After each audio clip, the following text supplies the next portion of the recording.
Salut à tous, c'est Siwok et on se retrouve pour un nouvel épisode sur Trade.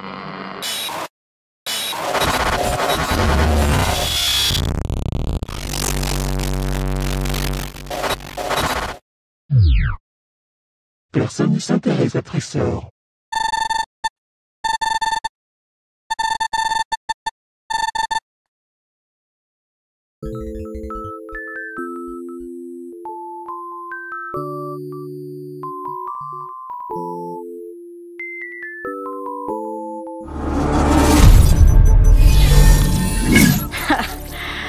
C'était pas censé être le système de sécurité le plus fiable de la planète? On n'a pas toute la journée. Dépêche-toi. Ça suffit. Tu as pu établir la connexion satellite.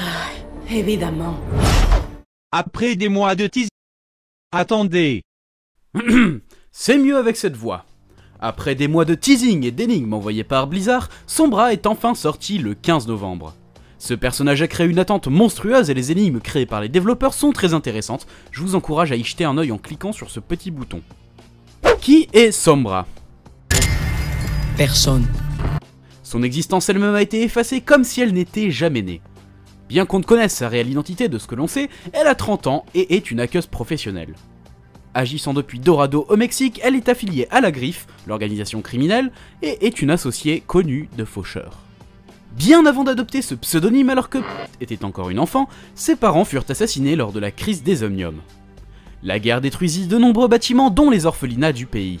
Personne ne pouvait s'occuper d'elle, c'est pourquoi elle fit usage de son talent naturel pour l'informatique et le piratage pour assurer sa survie. Un jour, elle apporta du pain au commissaire Rivera, ce qui lui permit d'accéder à son ordinateur secrètement. C'est ainsi qu'elle découvrit les dossiers de Los Muertos qu'elle ne tarda pas à rejoindre, les fournissant en informations contre sa protection.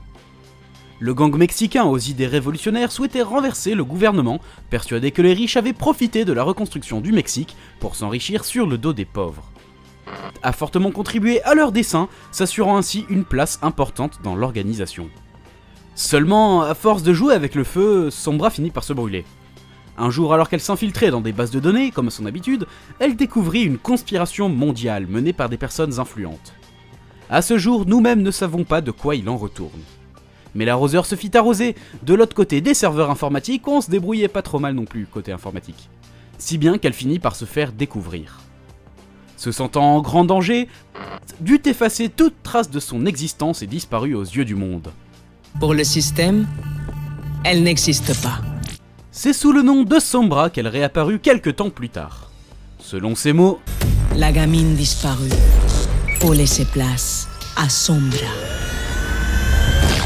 déterminée à découvrir la vérité qui se cache derrière ce complot qui lui a détruit son identité, et pour comprendre qui contrôle réellement le monde, elle implanta du matériel cybernétique dans son propre corps, afin de ne faire qu'un avec la machine. Sombra se lança dans une série de hacks plus audacieux les uns que les autres, initiant une vague de hacks mondiale, et ses exploits lui valurent un grand nombre d'admirateurs. Parmi ces admirateurs, la Griffe, l'organisation criminelle que l'on commence bien à connaître au fil des épisodes. Elle rejoint les rangs de l'organisation et contribua à une attaque massive contre de grandes entreprises étroitement liées avec les gouvernements.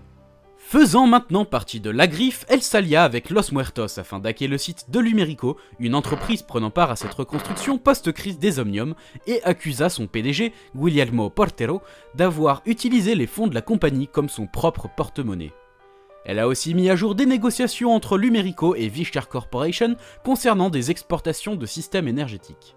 Le département de la justice mexicaine catégorisa cette fuite d'informations comme un acte criminel, et Atlas News, un journal télévisé mondial, parla du collectif Sombra, utilisant le nom Sombra pour un groupe et non pour une personne.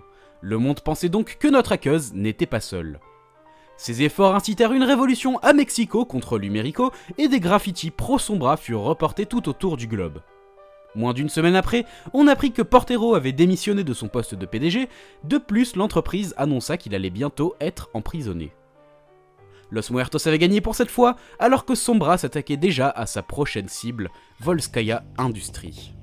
Ce nom vous dit quelque chose ? C'est normal, c'est le nom de l'industrie dans laquelle Sombra s'infiltre lors de sa toute première cinématique Infiltration, où on la voit aux côtés de Fatal et de Faucheur.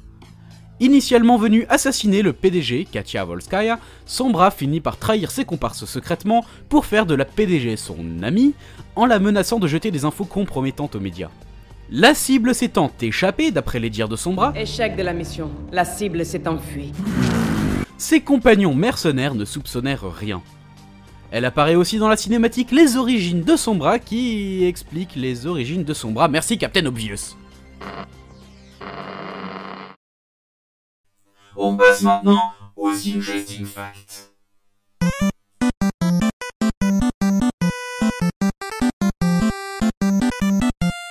Numéro 1. Le nom Sombra est sorti pour la toute première fois pendant un live d'Elohime, un des premiers streamers à avoir streamé sur Overwatch. En explorant Dorado, Elohime a découvert une table dans la salle de contrôle de Lumerico où étaient posés 3 dossiers étiquetés Soldado 76 Classificado, Jack Morrison Classificado, ainsi que Sombra Classificado. Et oui, le personnage existait donc déjà lors de la bêta. Cette table donnait d'ailleurs des indices sur l'identité de Soldat 76. Numéro 2. Dans Dorado, on peut trouver au sol des journaux avec pour titre Quien es Sombra, soit Qui est Sombra, où l'on aperçoit une silhouette en capuche, ce qui était la première version du design du personnage. Numéro 3. Dans le comics vétéran d'Anna, alors que Soldat 76 tente de s'infiltrer dans la base d'Hakim, un criminel en Égypte, il surprend une discussion entre Faucheur et le membre de la Griffe sur la radio d'un soldat inconscient.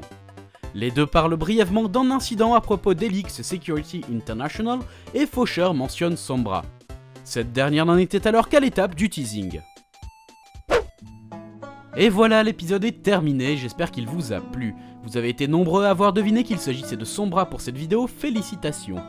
J'aime bien balancer des petits indices sur mes prochaines vidéos comme dans la vidéo de Faucheur, donc c'est pour ça que le héros du prochain épisode se cache dans le montage de cette vidéo. Sauriez-vous le retrouver ? Si vous avez deviné, mettez son nom dans les commentaires, je lirai. Si ça vous a plu, n'hésitez pas à vous abonner si ce n'est pas déjà fait, et à me dire ce que vous trouverez mieux dans mes vidéos pour que je m'améliore. Je vous dis à bientôt pour le prochain épisode.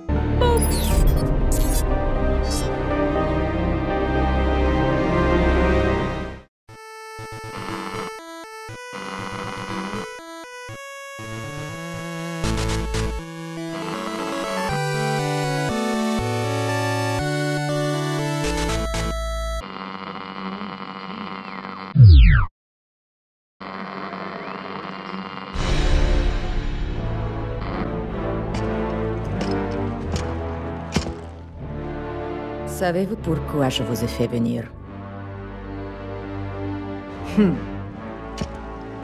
J'ai ma petite idée.